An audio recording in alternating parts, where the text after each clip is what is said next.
AI is really changing the world in incredible ways, and Gmail is a huge platform, is used by millions of people every day, and drafting emails is something where I think AI can really make a huge difference.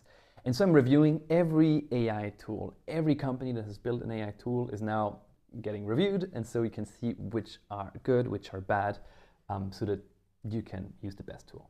And so today we're looking at Maestro, which seems to be not a too popular tool, still sort of slow to grow, but looks interesting, so we definitely want to give it a try. Available in Outlook and Gmail, but we are obviously looking at Gmail for this purpose. So here's the Chrome extension, and I'm going to install it now.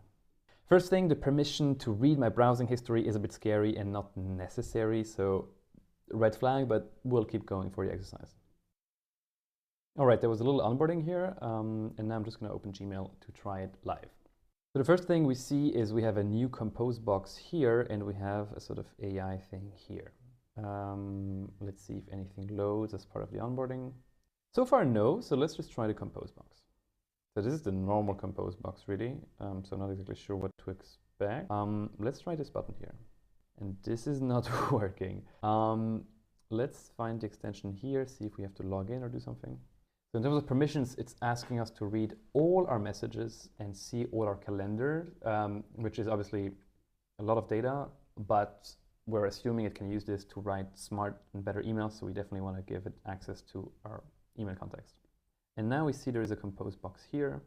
We can tell the AI what to write, and then it will write it.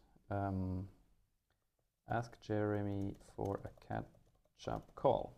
Gives us different options. Some nice formatting, and now we can just paste this to Gmail. Okay, and here we see it pastes the subject, it pastes the text.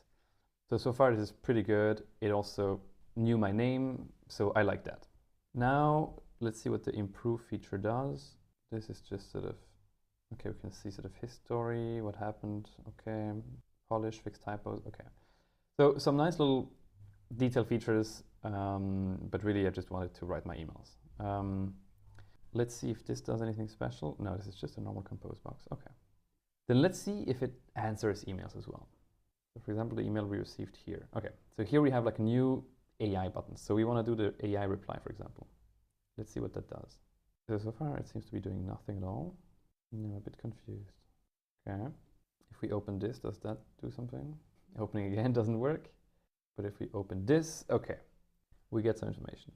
We get a thread summary, that's nice, and we get some rapid reply responses. So what is, let's say, for example, verify.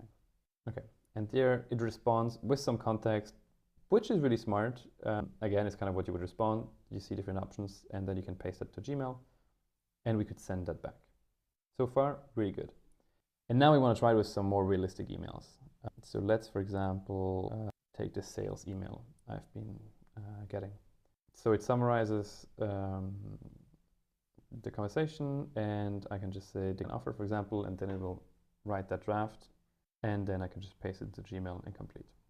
So this is actually a really cool experience because this is custom. It's not the same for everyone. They kind of look at what is a good, relevant, and give you a few options. Now I want to kind of get a sense of if it actually knows something about me.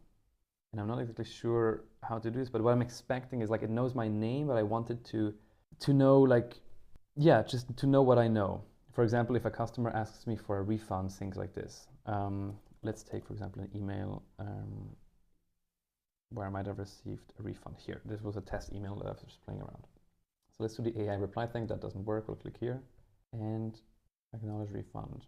Okay, and there it's just the same thing. But now, for example, I want to tell it to, let's say, jump on a call with me. To the customer. And now let's say I want to paste my calendly.com link, to include my link. So it includes the link, and kind of now my ultimate test is, did it learn that I have a Calendly link? Is it able to reuse this in the future? So if we take some other email, here, let's say, ask for a call and share my Calendly link. Does it know my Calendly link? Okay, now in here it pastes my, like a template thing. So basically it knows my name, which is awesome and I mean, is obvious because I logged in. So I think my expectations have been really low because many other tools don't know my name.